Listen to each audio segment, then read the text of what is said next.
నటుడు అల్లు అర్జున్ పై ఫైర్ అయ్యారు ఎమ్మెల్సీ బల్మూరు వెంకట్. అసెంబ్లీలో సీఎం మాట్లాడిన తర్వాత ప్రెస్ మీట్ పెట్టి అబద్దాలు మాట్లాడారని ఆరోపించారు. వాస్తవాలు చెప్పుంటే బాగుండేదన్నారు వెంకట్. థియేటర్ దగ్గర జరిగిన విషయం మరుసటి రోజు వరకు తనకు తెలియదు అనడం సరికాదన్నారు. తాను చేసిన వ్యాఖ్యలపై ఆత్మ పరిశీలన చేసుకోవాలని సూచించారు. అల్లు అర్జున్ గారు నిన్న ముఖ్యమంత్రి గారు అసెంబ్లీలో ప్రస్తావించిన తర్వాత మీరు ప్రెస్ మీట్ పెడతారనంటే పశ్చాత్తాపంతో ప్రెస్ మీట్ పెడుతున్నారని చెప్పి నేను అనుకున్నా.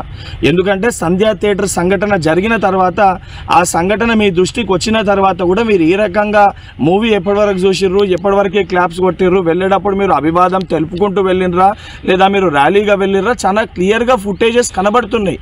మీరు అవన్నిటినీ పక్కన పెట్టి ఏదో లేను జరగలేదు నా దృష్టికి రాలేదని చెప్పి మీరు మాట్లాడుతున్నారు. సరే, మరుసటి రోజు మీ ఇంటి దగ్గర కూడా మీరు ఇన్సిడెంట్ జరిగిన తర్వాత కూడా పటాకీలు కాల్చుకున్నారు. సరే, ఆ విషయాలన్నింటినీ కూడా మేము ప్రస్తావిస్తలేము అని మీరు మాట్లాడుతూ ఏమని అంటారు, తెలుగుని సత్తా చాటుతున్నాం అని మాట్లాడుతున్నారు. తెలుగుని సత్తా చాటేది ఉంటే మన వలన తెలుసో తెలియకనో ఏదైతే సంబంధించి సంఘటనలో మనుషుల ప్రాణాలు పోయే విధంగా అటువంటి ఒక చర్యలు జరిగినప్పుడు దాన్ని ఏదైతే సంబంధించి సానుభూతితోటి స్పందించి ప్రెస్ మీట్ నిర్వహించి ఆ కుటుంబానికి అండదండగా నిలిచే ప్రయత్నం చేయాలి తప్ప నిన్న ముఖ్యమంత్రి గారు ఏదైతే ఈ ప్రజాప్రభుత్వము ప్రజలకు అండదండగా ఉంటుంది, ఎవరు తప్పు చేసినా కూడా ఊరుకోము శిక్షిస్తామని చెప్పి ముఖ్యమంత్రి గారు వారి స్థాయిలో తెలంగాణ ప్రజానికానికి ఒక ధైర్యం ఒక భరోసా కల్పిస్తుంటే దాని తర్వాత మీరు ఈ రకంగా ప్రెస్ మీట్ పెట్టడం అనేది ఇది సరికాదు.